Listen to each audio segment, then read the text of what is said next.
can understand that no one really wants to talk to little Kevin's father because there was a pretty public rift between our side of the family and him right after Traci passed. I just want y'all to understand, man, always build a village around you because you never know. Just pour into people. And see, people that knew me and Traci, that knew us, that's met us on that level, it is no question. No question. No hesitation. No question. All good. Word on the street is that Traci Braxton's husband, Kevin Surratt, is in a serious fight with the Braxton family, and they've reportedly cut him off for good. The family has had issues with Kevin before, but now that Traci has passed, they apparently want nothing to do with him at all. But what could Kevin have done to make them so upset? Well, Kevin isn't just going to sit back and let the family push him around. He's got a few things to say himself. When my baby passed, I was like, wow, this is real. I had to move out of our place, and I had to, really just reboot my life. And I thank God for a lot of people who understood and embraced me as a man that knew us and met us on the level from which we were, or from which we came, and it gave me the lifeline that I needed to keep moving. It's a lot to unpack, so let's dive right in. Traci and Kevin got married back in 1996 and were together for 25 years. They were pretty open about the ups and downs in their marriage, even talking about it on their reality show. They also appeared on Marriage Boot Camp Celebrity Edition in 2014, where they worked through their issues and seemed to be in a good place afterward. Sadly, Traci passed away at 50 from esophageal cancer. Kevin confirmed her death to TMZ, saying, "After a year of privately undergoing a series of treatments for esophageal cancer, our beloved Traci Braxton has gone on to glory." Traci left behind her extended family, including Kevin and their son, Kevin Jr. Since her passing, both Kevins have faced personal challenges, some of which came to light during the Braxton family's show premiere. First off, the premiere revealed that Kevin Jr. is going through a rough patch. Besides dealing with the loss of his mom, he's also getting divorced from his wife, Olivia Herron, after only a few years of marriage. In another scene from the Braxtons' premiere, Trina briefly mentioned to her husband Von Scales that Big Kev and Little Kev aren't as close as you'd expect during such a difficult time. Our hearts really go out to Little Kev. Losing his mom and going through a divorce at the same time must be incredibly hard. During a conversation with his aunts, there was some sort of distraction, and Tamar speculated that he might have been talking to the police. Later, when Tawanda came back to the couch after calling him, she mentioned that someone had called the police to report that Kevin Jr. had a warrant for his arrest. She even suggested that someone close to Kevin might have set him up. With everything happening to little Kev, everyone was wondering where his dad, Kevin Sr., was. Meanwhile, in episode 2 of the show, Traci was still a major topic. The sisters sat down with Spirit, a grief counselor, and the session quickly became dramatic. It seemed to be going well until the counselor asked Tawanda how it felt not to have access to her sister Tamar. But before Tawanda could even respond, Tamar jumped in, saying that Tawanda doesn't care about her. You have to respect where a person is. That's just it. And until that person or whoever is willing to move forward in that way, then you just have to respect where they are. Well, the respect is a behavior, but I want to know how it feels to not have access to your sister. But be honest, it's not connected to a feeling though. No, it's not connected to a feeling. Okay. It's not connected to a feeling. Tamar mentioned that Tawanda seems to put more effort into staying in touch with Tony and Trina than with her. She shared that she's usually the one who reaches out to Tawanda first, and that Tawanda only contacts her when they're filming.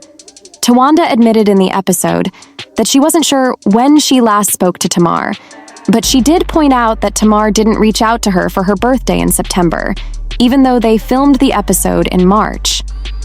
As the conversation went on, you could see on Tawanda's face that she was getting frustrated. When she realized Tamar wasn't going to back down, Tawanda said that from now on, she's only going to focus on caring for the people in her household, her partner, and her children. Tony's in your household? But they call me. I talk to them every day. Girl, you don't answer the phone. That's Girl, not true. Stop. Let's be specific. Did you call me yesterday? I did, actually. Did I answer it? Well, because we're taping now. No. But before... No, ma'am. No, ma'am. No, ma'am. Oh, when you called me, every time girl, you called, that is not the every truth. time you called, I answered. Every time you text, I answer. That's a fact. Okay. That's a fact. So I'm a liar. No, you said that. I didn't call you that. That's the word that you're using. Everyone knows that I always have receipts. Shortly after the episode aired, Tamar shared an emotional video capturing her sister's last moments. Then, just 24 hours later, she went on a rant, throwing her entire family and her friend, fiancé, or possibly husband, under the bus. She posted a series of erratic tweets, which I won't even get into, and then deleted most of her social media profiles. All of this just made it more obvious that the family is trying to keep some dark secrets hidden. And there's definitely some shady stuff going on behind the scenes, stuff Kevin probably knows about. Putting all the drama with Tamar, Tawanda, and the family aside, it's a bit strange that Kevin wasn't invited to be part of the show or the grieving process, especially since he was still married to Traci when she passed away. Fans found it odd and even disrespectful that the family would have conversations about Traci without including her husband. A lot of people are thinking that Kevin might have been banned from the family. Honestly, don't you find it weird that Kevin isn't part of the conversation? In an Instagram Live after the show premiered, Kevin didn't outright say that there's something bad going on between him and the Braxtons, but he did drop a few hints that they're having issues. For example, he mentioned how a whole other group of people has been helping him and little Kev cope with Traci's loss, which seemed pretty telling. The other thing is, I really want people to understand this part. To death did us part. Please understand that. Please do. Because some narratives will not include that in that situation, and I thank God that He gave us that. And like with me and my son, I'm doing everything I can to make sure he's good. See, we have a whole nother village, you know what I mean, that was always there for us. Whole nother village. And that village came and embraced us and helped us on many levels. When we found out about Traci having cancer December the 15th, 2020, at Georgetown Hospital, we had went through some stuff. Prior to that, we was in California, as they brought up. We was out there taping. Traci talked about she couldn't swallow. I immediately called the doctor. Thank God our doctor was always there for us. Once again, Kevin was hinting at a lot without outright saying too much. But anyone paying attention could tell he's definitely estranged from the family. Let me tell you, if the family is treating Kevin poorly, it wouldn't be the first time. When Traci passed away in 2022, Kevin claimed that her sisters treated him like a bad husband for planning a funeral service, saying it was against her wishes. Here's what happened. Kevin and Traci's manager arranged a funeral with a viewing and Zoom links. But according to the family, this went against what Traci wanted. They insisted that Traci didn't want a funeral or wake and had specifically requested to be cremated immediately after her death. Despite this, Kevin went ahead with the funeral. Although none of Traci's sisters or her mother attended, her father did show up. But initially, he wasn't even allowed in because his name wasn't on the list. It was only when someone from the church recognized him that he was let in, but he had to sit in the fourth row. To make matters worse, Traci's father wasn't allowed to speak or say any words about his daughter. According to Kevin, Traci's father wasn't denied access to the funeral, and he clarified that Traci's sisters and mother were invited, but chose not to attend. He mentioned that Traci's father and brother briefly attended the funeral and were not pushed away from celebrating her life. Kevin also criticized the sisters for portraying him as a deadbeat husband in the media, insisting that Traci actually wanted a viewing and a memorial service, organized in collaboration with her management, PR, and others to celebrate her life. He stated, I was with my wife more than anyone else in this world. I know my wife, and when she got cancer, we really started to talk about funeral plans while I was still trying to find treatments for her. I attended every single one of her doctor appointments throughout our entire marriage. That's how close we were. And now they're treating me like a deadbeat husband.